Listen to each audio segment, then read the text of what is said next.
नमस्कार मित्रों, मैं हूं उमंग श्रीवास्तव और आज हम इस वीडियो में बात करेंगे नार्सिसिज्म की। ये बहुत ज़्यादा वाइड स्प्रेड प्रॉब्लम है, ख़ास तौर से इंडिया में। यहाँ पे हर दूसरे तीसरे इंसान को ये प्रॉब्लम होती है, बट उस वाली प्रॉब्लम को हम लोग समझ नहीं पाते हैं क्योंकि हम लोगों को एक तरह से नॉर्मल बिहेवियर लगने लगा है। अब मैं आपको नार्सिसिज्म के सिम्टम बताता हूँ।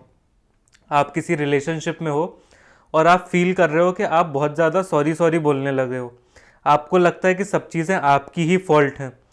कोई इंसान है, उसने कुछ किया गलत, बट उसके बाद जब आपका आर्ग्यूमेंट हो गया तो हर बार आर्ग्यूमेंट होने के बाद आपको यही फील होता है कि ये गलती जो थी ये आपकी थी। तो हो सकता है कि जो सामने वाला पर्सन है उसके अंदर नार्सिसिज्म हो। अगर कोई इंसान है वो केवल अपनी ही बात करता है, आई मी माई सेल्फ, अगर उसके अंदर ये वाली चीज़ कूट कूट के भरी है कि उसे आपकी बात सुननी ही नहीं है, जब भी आप उसे अपनी कोई बात बताते हो तो वो बेमन होके बैठ जाता है कि हाँ ठीक है बोल ले, उसके बाद तो मुझे ही बोलना है, you are not important in my life. इस तरह की अगर आपको किसी इंसान से वाइब आ रही है तो वो इंसान नार्सिसिस्ट हो सकता है।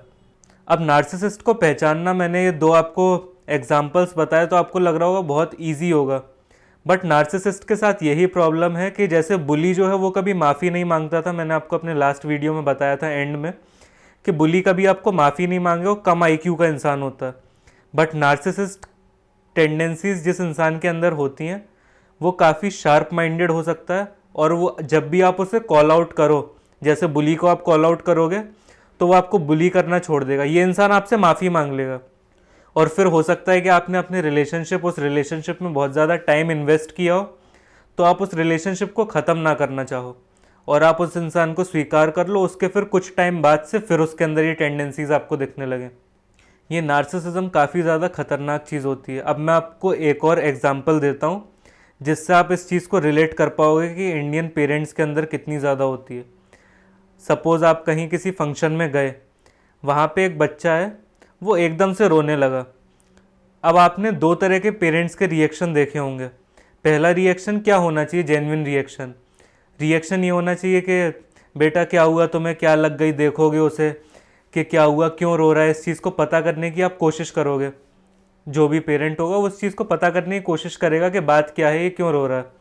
अब जो पेरेंट्स जिनके अंदर नार्सिसिस्ट टेंडेंसीज हैं वो उसके पास जाएंगे और उससे कहेंगे यहाँ पे इशू क्रिएट करने की ज़रूरत नहीं है, यहाँ पे तमाशा मत बनाओ, चुप हो जाओ, रो मत, बिल्कुल रोगे तो और मारेंगे तुम्हें। इस तरह का जो पेरेंट्स करते हैं उनके अंदर नार्सिसिस्ट टेंडेंसीज होती हैं। अब यहाँ पे आप में से बहुत सारे लोगों को ऐसा होगा कि ये तो मेरे पेरेंट्स के अंदर है, ये मेरे पेरेंट्स के अंदर टेंडेंसीज हैं, तुम पेरेंट्स के लिए इतने डिसरिस्पेक्टफुल कैसे हो सकते हो। तो ये डिसरिस्पेक्टफुल होने वाली बात नहीं है, मैं केवल बता रहा हूँ कि ये चीज़ ऐसे प्ले आउट करती है। देखना से स्वीकार करना ना करना वो आपके ऊपर है। अब ये नार्सिसिस्ट वाली चीज़ें ऐसे प्ले आउट होती हैं, तो आप कमेंट्स में मुझे बताइए कौन कौन लोग इस चीज़ से आइडेंटिफाई करते हैं कि ये चीज़ सही में प्ले आउट होती है, उनकी लाइफ में प्ले आउट होती है। वो लोग कमेंट में आईडी या आइडेंटिफाई लिख सकते हैं। तो ये नार्सिसिस्ट लोग जो होते हैं ये काफ़ी शार्प माइंडेड होते हैं। ये ऐसा नहीं है कि आप इन्हें कॉल आउट कर दोगे तो ये मान जाएंगे। आगे मैं बताऊंगा कि इन्हें कॉल आउट करना कितनी बड़ी गलती हो सकती है। जिन लोगों में भी ये नार्सिसिस्ट टेंडेंसीज होती है उनके अंदर डीप सेंस टू कंट्रोल होता है कि मैं सामने वाले इंसान को कंट्रोल कर लूँ, कैसे भी मैं इस पे शिकंजा अपना कस लूँ। तो वो लोग उस तरह से ऑपरेट करते हैं। डिस्क्लेमर, अगर आपने किसी नार्सिसिस्ट इंसान को बताया कि वो नार्सिसिस्ट है तो आपको ये देखने को मिल सकता है कि उनका जो बिहेवियर है वो 180 डिग्री टर्न हो गया। एकदम से उनके बिहेवियर में चेंज आ गया। अब वो आपके प्रति बहुत जेन्युइन है, बहुत अच्छे हैं, आपकी सारी बात सुन रहे हैं। आपकी कोई लड़ाई हुई है, उसके बाद आपने सॉरी बोल दिया या आपने कॉल आउट कर दिया कि ऐसे ऐसे तेरी गलती। अब ये रिलेशनशिप अगर चलेगा तो तुझे अपना नार्सिसिस्ट कैरेक्टर घटाना पड़ेगा। तो वो इंसान इस चीज़ को मानने को तैयार हो जाए, ये चीज़ फेक करने के लिए कि हाँ वो इस रिलेशनशिप को चाहता है, जबकि उसकी चाहत आपको कंट्रोल करने की होगी। वो अपने बिहेवियर को 180 डिग्री टर्न कर लेगा कुछ टाइम के लिए, बट उसके बाद फिर से आपको उसके अंदर वो टेंडेंसीज दिखने लगेंगी।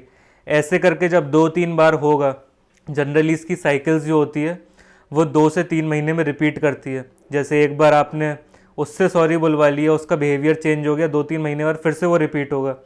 अब जब आपके साथ ये 2-3 बार हो जाएगा तो आपको लगेगा कि नहीं यार ये बहुत ज़्यादा हो रहा है। अब आपके उस रिलेशनशिप में अराउंड 6 to 9 मंथ जो है वो इन्वेस्ट हो चुके होंगे। और जब आपको ये टेंडेंसी पता चली होगी तब हो सकता है कि आपको पता करने में इसे 6 से 8 महीने लग गए हों। तो इतना टाइम बहुत ज़्यादा होता है किसी भी इंसान से क्लोजनेस या फिर प्रॉक्सिमिटी उसके बारे में जानने के लिए, अपने इमोशंस को उसमें इन्वेस्ट करने के लिए।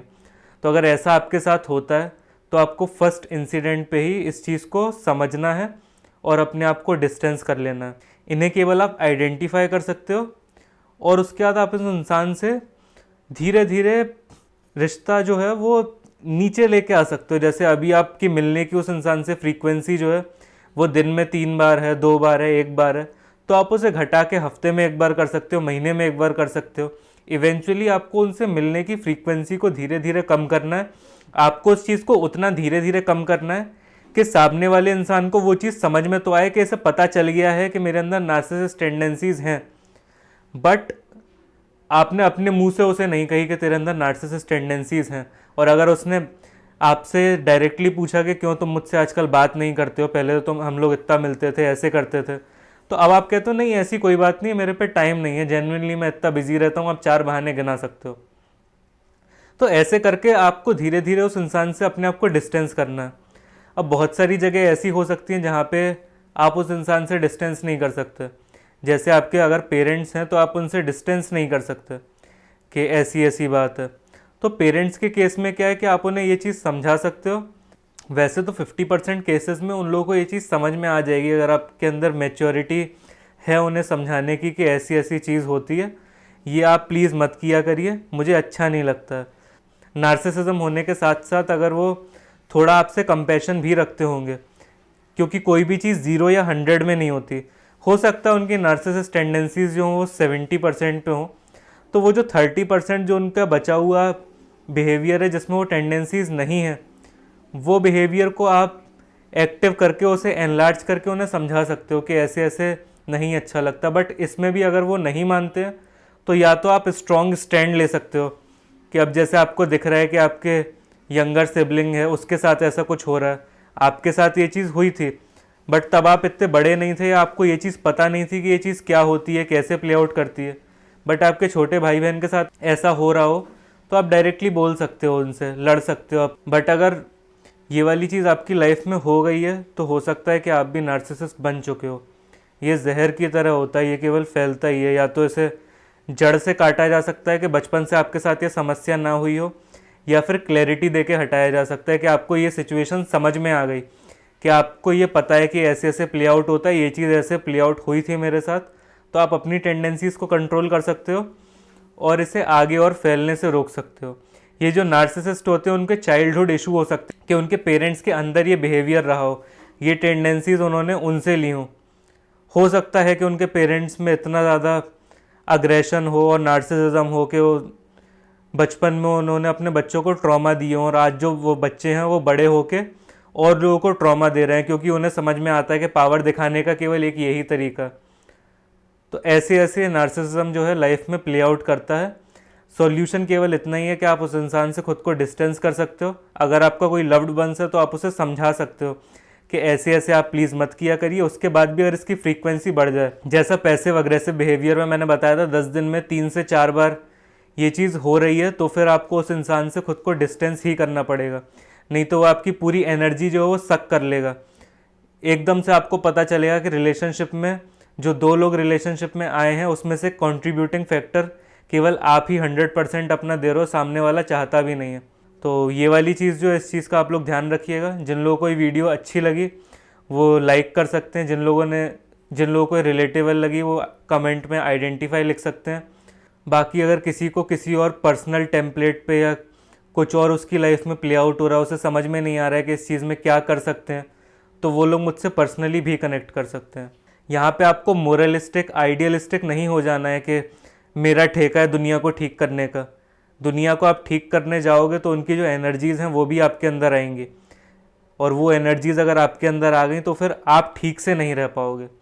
तो दुनिया का ठेका आपको नहीं लेना है, जो आपके साथ हो रहा है उस चीज़ को आपको कॉल आउट करना है और अपनी ज़िंदगी में सुख लाना है। बाकियों की ज़िंदगी में हर कोई अपनी जीवन में सुख लेके आएगा तो पूरा समाज जो हैप्पी हो जाएगा, और आप दूसरे के ज़िंदगी में सुख ठूंसने की कोशिश करोगे तो वो उल्टी आ जाएगी या उसका पेट खराब हो जाएगा।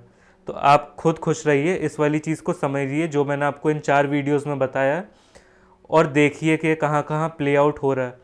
जब आप इसका एनालिसिस करोगे तब आपको और बहुत सारी चीज़ें समझ में आएंगी।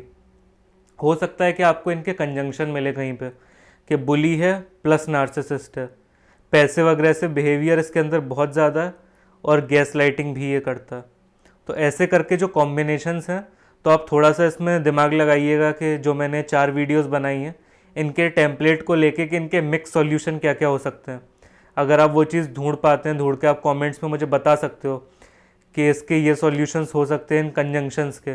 ये हायर थिंकिंग की चीज़ें जा रही हैं, इसमें आपको सोचना पड़ेगा, दिमाग लगाना पड़ेगा, क्योंकि हैप्पीनेस आप सीख कर रहे हो अपनी लाइफ में। नहीं तो इस वाले चैनल पे आप क्यों आते हैं? तमाम चैनल हैं जहाँ पे इस तरह की चीज़ें नहीं होती, आपके माइंड को नम कर दिया जाता है। तो इन सब चीज़ों को समझिए, रिलेशनशिप्स में वाइस बनिए और अपने वैल्यू एडिंग कैपेसिटी को इंक्रीज़ करिए। बाकी एट द एंड सब कुछ करके आपको रहना तो खुश है, खूब पैसे कमाइए, खुश रहिए। Thank you very much.